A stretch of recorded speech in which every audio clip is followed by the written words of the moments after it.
வணக்கம். எல்லாம் என்ன பண்ணுறீங்க? ஸ்கூல் இன்னையிலேருந்து ஆரம்பிச்சிருச்சு. நேற்று பிரியாணி செஞ்சோமா, அந்த பிரியாணி கொஞ்சம் மிச்சமாயிருச்சு. ஏன்னா மிச்சமாகிறதுக்கு வேலை இல்லை, பக்கத்து வீட்டிலேருந்து வேறு பிரியாணி வந்துச்சு, அதனால மிஞ்சிருச்சு. மத்தியானத்துக்கு தயிர் சாதம், இங்கிட்ட சாதம் வெந்துக்கிட்டுருக்கு. தயிர் சாதத்துக்கு வாழைக்காய் வறுவல், இதுக்கும் அதே மசாலா தான், சிக்கன் மசாலா தான்.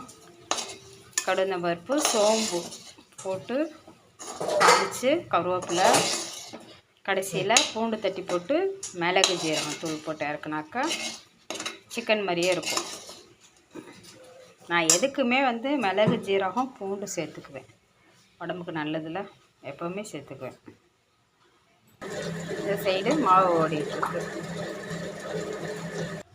ஓகே, பார்த்துட்டு எப்படி இருந்துச்சுன்ட்டு சொல்லுங்கள். Okay, thank you.